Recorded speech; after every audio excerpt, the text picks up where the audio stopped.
Welcome to the first episode of the Blood Talk. We got Michael Llyod here, a young Muay Thai fighter from UK. And I don't want to spend too much words on it, and we'll ask him the first question.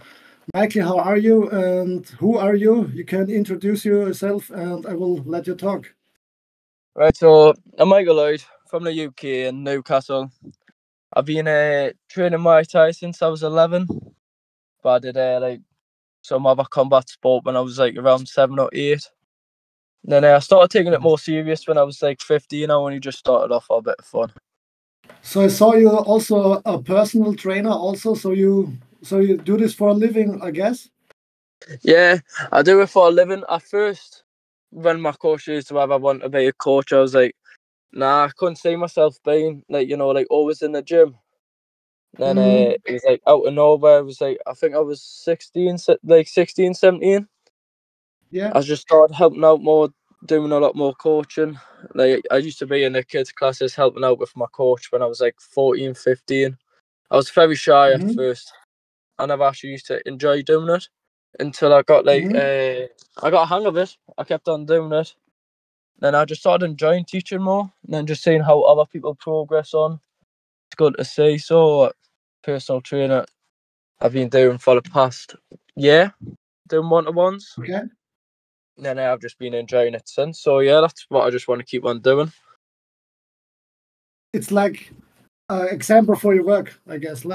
Yeah, it's beautiful to see that there's a lot of other people in the world that want to take the sport serious as well, and that people are willing to learn and do the same stuff over and over again until they manage to get it properly. Thousands of repetitions. Yeah, tons of repetition. That's it. So in the UK, it's like most of the up and coming new guys are from UK, Scotland. You got Haggerty, you got Carrillo, you got old school guys like Harrison. So what is in the water in the UK that you're all so crazy about Muay Thai? Honestly, it's a really good question, that one. At first, I didn't really have any people I used to look up to, except me coach and everyone. I didn't actually know about Muay Thai until my dad put us in it, so I had no clue about it at first. So it was just mainly I went to the gym, then I started watching more. Like for example, you got Nick Carrillo, Jonathan Haggerty, then Liam Harrison. Like how they're just from the UK and they're going up. They've got a big name for themselves. In one championship. And I just hope to see myself there in 10 years time. It'd be really good to be in that ring in front of 1,000 people in Thailand. It'd be brilliant. Sick in Bangkok. Or do you also watch Roger Mandine fights? Or I watch a bit of them. Yeah, I watch clips on Instagram and everything. So, and your nickname, the Matrix, how does it came? Did your coach give this, or does it happen from a special fight that you have, or a specific event that happened in sparring, or? So I remember every time I went to spar or have an interclub or a fight, and someone would throw a kick, I'd always lean out the way. Then I was just sitting in the car with my dad at the time. I was 15, 16. I think I was more 16. And you jokingly took around saying, "Oh, you're the Matrix," slipping all the kicks. And then from there, just stuck because it's what I mainly do. When someone goes to kick us in the face, majority of the time, don't get us wrong, I've been kicked in the head plenty of times, but majority of the time, I lean out of the way. Then it's just stuck to us, Matrix. Nice. It's a nice name. I never heard it from any other fighter. So yeah, it was unique. Enter the Matrix, they say, nah? Yeah. And your gym, I saw it. It's called Northern Kings Gym. It's Newcastle. I'm not the best in geographic, so it's more in the neutral Scotland, Welsh area, or am I wrong? It's down northeast, more it's nowhere near Scotland. It's 2-3 hours away from Scotland. Okay. So I'm not the best with me geography, But yeah, there's a lot of good up and coming fighters in there. I'm sure there's like 11 or 12 A-class fighters in that gym. I saw a picture from you with Nico Corilla on your site on a seminar. So how was he training with Nico Corilla? I don't know him personally, only from one, but he also seems like a very grifty, strong guy, and yeah. Yeah, that seminar How was was brilliant. I remember going down there. It was like the stuff he was showing me was really good. It was like a lot of jumping knees. It was his style of fighting, which I really liked. Then Mhm. he used me as a demonstration, and I remember he accidentally kneed us in the nose. He was showing this drill on it, showing a drill to everyone, and used me. It was how to set up a jumping knee, and I Mhm. can't lie, he set that jumping knee up really nice because I did not expect it. I landed it straight in the nose, but happens though. Did it It was funny. did it bro did it broke or No, it just popped, just a bit of blood, but okay? it wasn't too major. Okay, yeah. And Haggerty, did you train with Haggerty also, or did No, you went to a seminar? Okay. I haven't done a cinema with Haggerty yet. What do you think if Haggerty would face up against Carrillo at 66 kilos? Maybe it's a bit tough for Carrillo now, but at 66 or a catch weight like 68, who would win like with the one class, with the smaller ones? What do you think? It's really hard to say. Like I hope that fight happened ages ago, like, but it's not going to happen anytime soon. But it's like really hard to say who would win in that one because Haggerty's really technical, but Mm-hmm. then Nick was a bit more like he likes to fight. So like I'd say technical side Haggerty, but Yeah. Nick Carrera, I reckon it would be by like a KO knockout, something across them lines because he's quite strong. But so's Yeah, I would Jonathan Haggerty. It's I a would hard one. agree. Yeah, it's a hard one. I like Haggerty. I like his technically like style. Like it's beautiful to watch. But I guess when Carrillo hits him with some left hooks to the body and continuing when he's on the rope Yeah, would be different for Haggerty. I guess. yeah, Hard I to say. guess so. But It'd be very interesting to see. I wish it happened. yeah, me too. Haggerty is facing Nabil. I think now Nabil or Nabil. Or, I'm gonna go for Nabil on this one. I mean, he surprised us with Nico. He's really surprised us with Nico. So I say that I'm not going to underestimate Nabil. Like he's very tall, got that long range, and he's got power as well. So it'll be yeah. interesting to see how that goes out. How big is he? 1 meter 90 or something like he's well. Carrillo is a big, strong guy, and this guy looked like a child Yeah, to the body. So yeah, it it'll be interesting to was- see. I can't wait for that fight. yeah. What is the next fight for Carrillo? Do you know? I don't remember. No, I'm not too sure. I'm not too sure at the minute. So let's talk a little bit more about yourself. How you would describe your own style? Yeah, How I mean, like when I first started off, I had no technique. I just went for it. Like I say I'm a bit more brawler, but now I'm getting more technique. But in fights, okay. I'd say I'm more like Muay Cow, go forwards, hands and knees. I'm not much of a kicker. I barely Yes, throw much kicks. It's mainly just like hands and knees. And then my last yes, one was with the elbows. I got a bit happy with the elbows and threw tons of them. nice. You got strong knees, that's for sure. Sorry for the Yeah, interruption. You got strong knees. I saw it. Yeah. yeah, I like my knees. It's one thing that's worked from the start of doing Muay Thai. It's been my knees, 100%. Yeah, they're looking strong and really good timing on it. And you're throwing them off, not one rebound round per round, the one more. Yeah, I saw some of your kicks, so really this stood out to me. Yeah, I got to say choosing my knees over kicks any time of the day. I mean, don't get us wrong. I yeah, like catching kicks and going for the sweep. Like I like my sweep, yeah. but Sweeps are yeah, like the cream of the cream in Muay Thai are sweeps, I guess. Yeah. Yeah, there are Fighter sign. I see. And do you want to stay in Muay Thai forever, or do you also are interested, like many young guys, in mixed martial arts, or maybe competing in the more famous Glory K1 rules kickboxing set, or do you really want to go straight forward in Muay Thai first and let's see what happens Yeah, after? yeah. I want to go straight with it for Muay Thai. I mean, I'm not a big fan of K1 just because I like me clinch. But Mm, then again, I'd probably give it a try because you got to give things a try sometimes. But I mean, for now, I just would like to try Muay Thai to go somewhere yeah. big with Muay Thai. Yeah.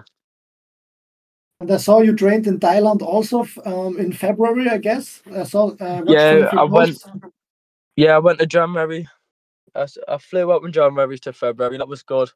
And then I've just booked Nice, another flight to go again. nice. When do you fly? January the 11th. Oh, nice, nice. But this time I would like to try see if I can get a fight over there. Been training really That would hard the be past. great. Yeah. So I'd like to try have a fight to see just for the experience to see what it's like over there. And it won't be easy, but don't want easy fights. Make sure they're all hard. You can grow on that. You can grow on the Yeah, hardness. Oh. you learn more. Don't learn anything off the easy. Yeah, you learn or you lose or you do both. So every loss Exactly. is a learn. So, Yeah, and turn it in what you can do for your next fight. and Yeah. and when you think of your fights, what was the most the fight that where you learned the most, where you get out and thought, oh, that was a hard one. Like I won, but what that surprised me in this fight, that I didn't see before. So what was like the hardest mental and physically moment in your fighting? Maybe it's sparring, maybe it's training, maybe it's injury. What was your like the hardest part from all of that? I've got to say, my hardest fight was definitely my last one against Joe Curry in Morpeth. It was on a farm, and it Mhm. was my first fight after a year out. But I was still training. I was still training out during the whole year out. I was just focusing on myself, and I jumped in straight into pro-am from N class to pro-am, and I got to say, I let my adrenaline come over a lot. I got really excited in the first 2 rounds. And then it was just trying to not let my adrenaline take over us, that I've learned from this one, to try like be more composed, more relaxed, and not let that feeling take over myself and go wild in the first 2 rounds. Yeah, I saw it. You posted something about that. You also gave him there is underneath there. You Yeah, controlled him really good until the round three, but then I saw he dropped you in round four, and it was stopped after now, I guess. yeah, it was. It was a really good fight. I think we got. I'm sure we got fight of the night. We're last on and we put on a show. I mean, it was like it's one of my favorite fights. It's definitely where I've learned a lot more in, and I felt like I've performed a lot better than my previous fights. Most important thing, I guess, to be better than in your last fight. It doesn't matter if you win or lose, but to be better than the version that you was before. I guess that's the Exactly. main point of fighting. To be better than yesterday or a year ago or whatever. That's all that matters. And the other thing I always keep in my mind is that if I'm an entertaining fighter, no matter what, if I make that fight entertaining, win, lose or draw, I'm gonna be remembered for that really good fight. Really, I don't really want to be like a very boring fighter where like I win tons of fights of just like by like technique, by scoring.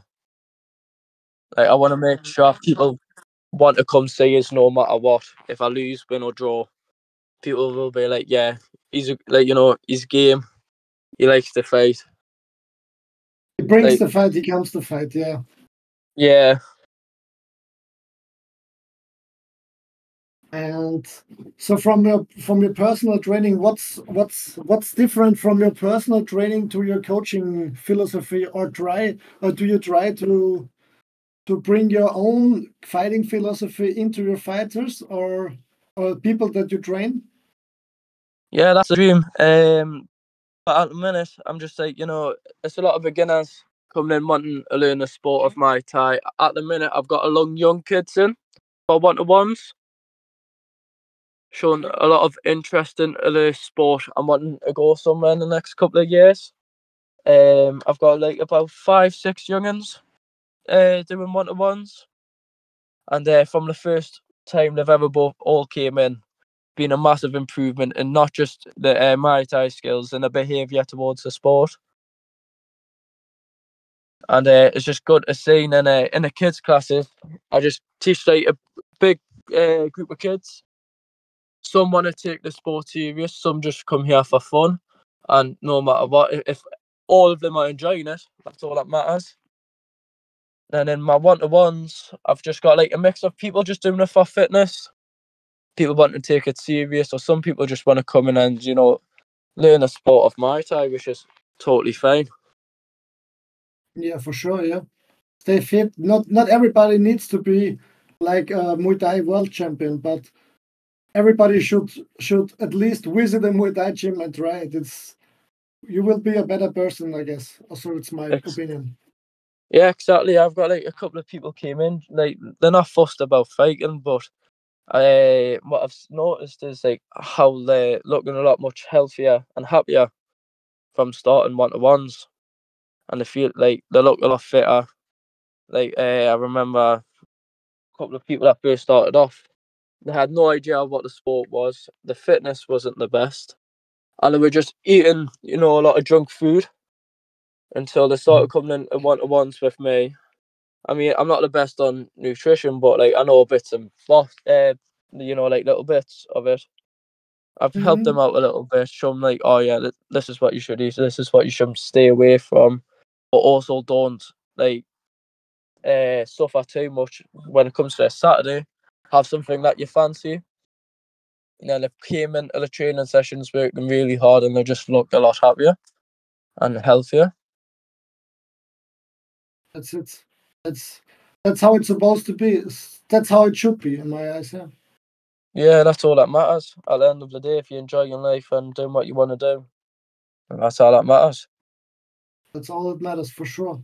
And about nutrition for yourself, are you more the guy like I train so much so I can eat a lot of calories, or are you like I'm eating my chicken and my soggy rice and broccoli, or that old school mentality, or like Right, um, Monday to Friday, I eat really good. No matter how much I train that day, I usually have the same amount of calories per day. When it gets to a Saturday after training, I'll go have something that I fancy. So like that's if like the other day I went Five Guys. I've never tried it. I've always wanted to see what it's like. So I trained five really guys is hard. sick. Yeah, it's really nice. It's definitely what I expected it to be. It was really nice. So I enjoyed some good food yesterday, and then today I'm just chilling, eating normal. Then I'll work Okay. hard again Monday to Friday, then do the same on Saturday. Eat good food. Yeah. Yeah, you have to enjoy life also. You cannot only train and to, don't be too focused because you never know what's happening in the future also. So maybe you got an Exactly. injury, so you can only can be the trainer anymore or whatever. No? So it's always good to be focused on fighting, but also on other things in Enjoying a bit life. of your social life, yeah. Yeah, for sure, for sure. You never know when it's ends. So enjoy every second in the life. Exactly. So it was like my first time also speaking here with you. Yeah, it was amazing, And man. I'll definitely do it again. yeah, and a last question, my brother. What's in your future? What are like your future plans in the next, like, say, next 5 years? What have you manifested in your thoughts that you will reach? Well, the next 5 years, I'll definitely like to be in the professional leagues. Hopefully, just getting ranked or already like nearly there. I would like to have a good name for myself, and having a lot of good fight opportunities. You know, I never know, could get a title in the next 5 years. You know, it's one of them ones you can never tell where the next 5 years is going to be, but you can just hope for the best. And hopefully I'm on the big shows, fighting the top level people and making a fight out of it. Yeah, that's awesome, brother. That's awesome. So, bro, it was a pleasure to have you here on the first episode of Blood Talk. I hope I didn't take too much of your time. No worries, man. Don't worry about it. Yeah, man. And I hope when we will continue this show for sure. And you will be a guest in the future if you want. So 100%. I'm happy to do it again, man. We'll keep everybody updated about you. Thank you. And yeah, man. Have a nice Sunday. Right. You too, mate. See you later. Bye.